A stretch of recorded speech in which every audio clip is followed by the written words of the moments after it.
this point, every information portal is saturated with mindfulness content. But this show is a unique, unusual, curious take on mindfulness.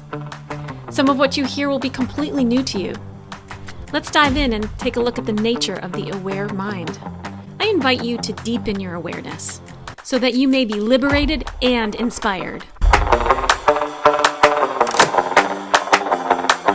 Today we are here with Sarah Vallely, mindfulness teacher, coach, and author. Sarah has been teaching meditation and mindfulness for the past 2 decades, training and certifying others to teach mindfulness as well. Sarah is the author of 4 books. Her latest book is titled Tame, Soothe, Dwell, the 55 Teachings of ESD Mindfulness.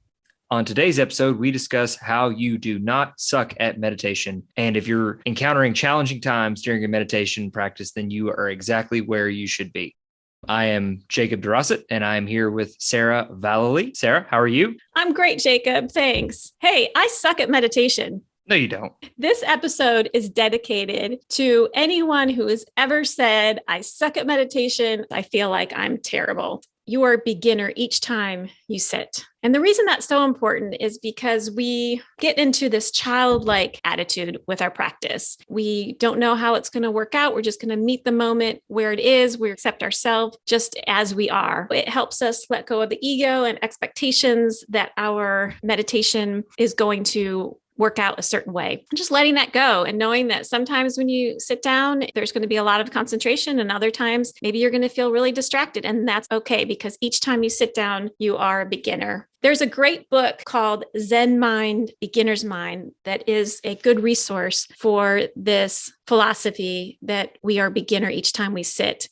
We have a book club, by the way, if anybody's interested. We read that book in our book club.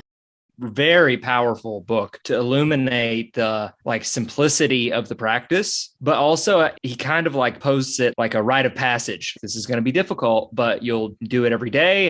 Really, you'll be more at ease. The more you realize to have beginner's mind throughout your day and letting go of this idea that you know something or you are something, that's kind of the whole point of is to consistently go back to this idea of, do I really know? It's very playful.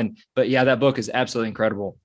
What we need to understand if we're sitting down in our mindfulness practice is that part of the practice is losing attention. There's an ebb and flow. We are focused, whether it's a stimuli or we're in open awareness and we're focused on just noticing whatever enters our consciousness.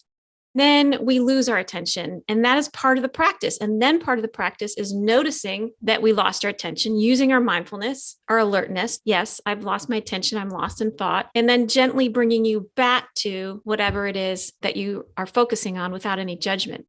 The thalamus in our brain breaks our attention about 4 times a minute. This is something that kept our ancestors alive in times of threat. You don't want to be in the forest, really focused, and have a tiger come up and not notice that the tiger's there. Your attention breaks just to scan to make sure everything's safe. So if you're in your meditation and you're noticing your attention is breaking, that's because your brain is working. Just saying, oh, that's just the brain's process. I'm going to notice that my attention drift away and I'm going to bring it back to my stimulus, just gently bringing your attention back. Another thing that can be really helpful is to find a stimulus that works for you. I don't know how many people over the years I've worked with who have told me, I thought I couldn't meditate until I started meditating in this other way. So an example would be someone originally learned how to meditate by focusing on their breath. They're having a really hard time. It's just really hard for them to focus on their breath. They feel really disoriented. They don't feel like they're settled into their practice. And so they feel like they can't meditate. And so I've had students like this who try a different stimulus. And so someone that has trouble noticing the breath might actually do really well listening to sounds. The sounds work much better for them. For me, I do really well with my eyes open looking at an object because I'm such a visual person. And so sometimes during my regular meditation, if I am not looking at an object, I have all of these visual images that keep popping into my mind that are distracting. If my eyes are open, I'm looking at an object, it's easier for me to stay focused.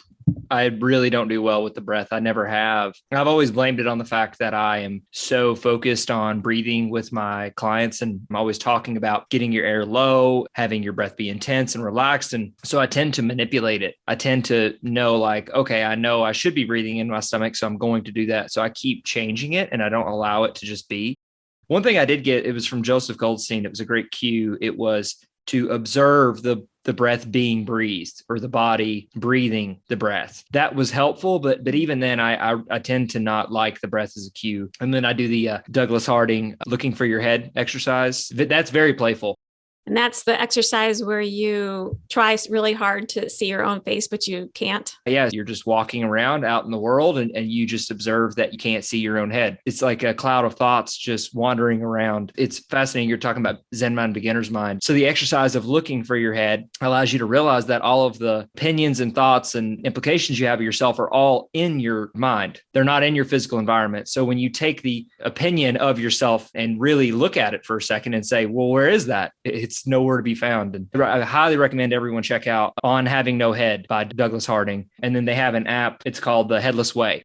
That's awesome. And you had used the term your body breathing your breath. What was the term you used? Observe the breath being breathed. I observe my body is breathing, not I am manipulating my breath, because again, I tend to really manipulate my breathing. When I do that, I notice not an organic process like a sound or a body sensation. Observe the body being breathed. Yeah, a suggestion that I have is to see if you can notice which muscles in your body are allowing you to breathe. Where are those muscles in your body creating your breath? And that's a wonderful exercise because it takes a lot of concentration. It takes a lot of curiosity. And those are the skills that are really helpful for developing your mindfulness practice. Have you heard of Unwinding Anxiety? No. Mm-mm. It's Unwinding Anxiety. It's an app. He has like this insanely high yield of people to quit smoking using his system.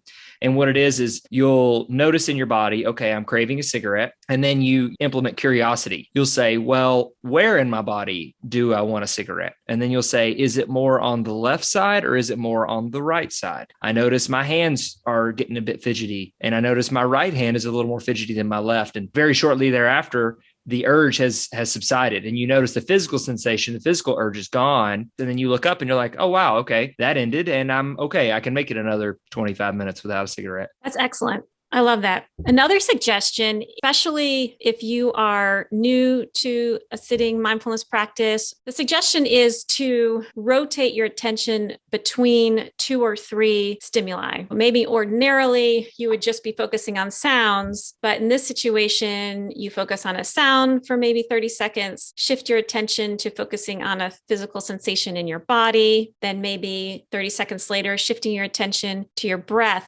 And that rotation allows for you to have just enough mental activity to stay in the game. You know, maybe you rotate between 3 stimuli for 6 months, and then maybe for the next 6 months, you rotate between 2, and then within a year, you're just focused on 1 stimulus. The other thing is when you start meditating, shit comes up. Like it's just wide open. So I think that's one of the reasons that a lot of people are saying I suck at meditation, because they're starting their meditation practice, and then all this stuff starts coming up that they are not used to confronting. And so if that's happening, you are right on schedule. You are doing exactly what you need to do. You are meditating correctly. This is what happens. It just might get really loud. It might just feel like there's just so much chatter and just so much going on in your head that you weren't aware of before. The fact is you had all that chatter prior to learning how to meditate, but now that you're sitting and learning how to meditate, you're becoming aware of it. And so it feels like things are getting louder. You're just becoming more aware. Totally normal. That often will last for maybe 3 months, and then it will start to quiet down once you really settle into your practice and stay dedicated. Frustration will come up, frustration about your abilities. Like that's a big one. So why is it that it seems like the mind does not want you to meditate? No, we're not going to do this. And there's a lot of reasons and a lot of resistance. At the beginning, it really seems like a grim duty of some sort. And it takes a long time for it to become an enjoyable practice. So why is that? Why do you think the mind is so resistant to this practice in the beginning? A lot of my philosophies about this stem back to neuroscience and the evolution of the brain. Meditation is counter to what we were evolved to do. We were evolved to have sex, pass our genes on, and stay alive. Meditation doesn't fall in there. Sitting and meditating was not a survival mechanism thousands of years ago. sitting and meditating meant you weren't having sex and passing your jeans on, right? Yes, you're going to hit stumbling blocks. You are going against the grain of what might naturally be occurring in your psyche. But that's okay, because we also have the capacity to change our neural pathways, to actually change our brain, neuroplasticity. Our brains are plastic. It's okay that in the beginning, it feels really uncomfortable, because when we work at it, we will shift things around and we will be able to really enjoy our meditation practice. Another thing that will come up is self-devaluing. You will start to put yourself down because of your, quote, inability to meditate, which is total myth. There's no inability to meditate. You're meditating, you're doing it. You're there. You're just in some frustration about it. Hopelessness comes up, just feeling like you don't have control. And that's perfect. That's the way it is. I mean, that's what we are learning. We're learning that there's so much that we can't control. I mean, these thoughts that are coming and going are out of our realm of controlling, and that's okay. And so that's part of the learning, is just surrendering to that and instead just allowing them to come and go and being aware of that. Powerlessness, same thing, not having that power. Self-doubt, doubting who we are on many levels just because we're having trouble sitting and meditating. That's also a myth. You are an amazing person. You're amazing. You're sitting there and you're giving meditation a try, which is more than most people can say. And meditation is extremely difficult. So the fact that you're sitting there and doing it means you're awesome. Another thing that comes up is doubting the process, doubting sitting here and paying attention to a stimulus, doubting that is helpful, doubting that is going to make your life better. And I will tell you what, that doubt is real. I've been meditating for 20 years. Meditation has changed my life. I've read so many studies on how meditation can improve all aspects of your life. And I still struggle with this. I still will occasionally sit in my meditation and have thoughts of, why am I even doing this? This is a waste of time. Like, this is not helping. And I have to talk myself down and say, yes, it is. Just sitting here and noticing your stimulus is actually having a positive effect on your brain chemistry.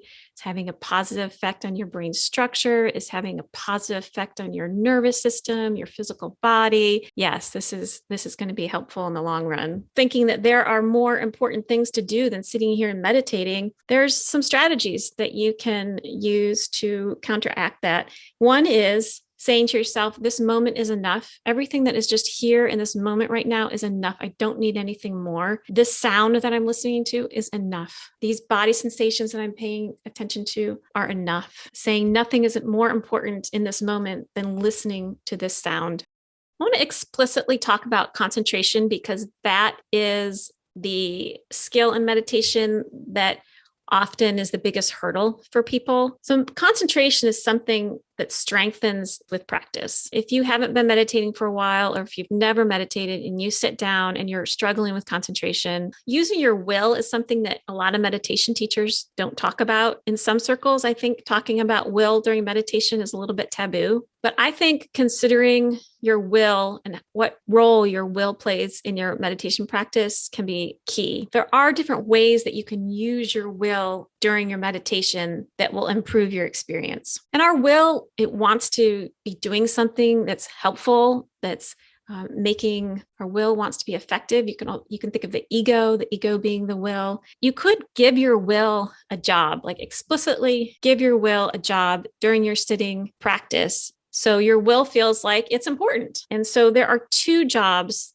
that your will can be in charge of during your meditation practice: to direct your attention, right? So I was talking about the ebb and flow of practice. You are focused on a stimulus, and then you lose your attention, and then you notice you've lost your attention, and then you bring your attention back to the stimulus, and maintaining as best as possible, paying attention to the stimulus. Only other job for your will is to physically keep you on your meditation cushion. You are going to have thoughts that you want to get up and do the dishes. You want to get up and finish some work. You want to go outside. You need to go run some errands. Let your will be in charge of just making sure that you stay on that mat. If for your meditation that day, you spend 30 minutes sitting on that mat, lost in thought, that's okay. Part of the training is just to train yourself to physically be able to sit down for 30 minutes or however long it is that you're meditating. What were your recommendations for time? I know that for Insights, it was specifically I believe it was an hour, hour and a half. Real quick, could you just run through your normal recommendations for people? Yeah. I have a course that's about 6 months long. For the first 3 months in the course, I ask my students to meditate 15 minutes a day for 3 or 4 days a week. And then I ask them to up that to 30 minutes a day, maybe 3 or 4 days a week, the last 3 months of the course. Deciding on your own amount of time, I support that. If you're just starting meditation or you've been out of it for a while and you're just trying to get back into that routine, you can start with 5 minutes a day and then you up that up to 10 minutes a day. That's a great place to start. Half of the battle is just getting yourself into that routine, getting yourself into that habit. You're getting into that rhythm of creating that time to sit. I've been trying to accumulate an hour a day. I have been recently about once a week doing a long set of an hour. And I've done that maybe once every 2 weeks. I'm very, very good about 10 to 20 minutes every day, but I really would like to commit to doing the hour long for an extended period of time. So that's a good challenge.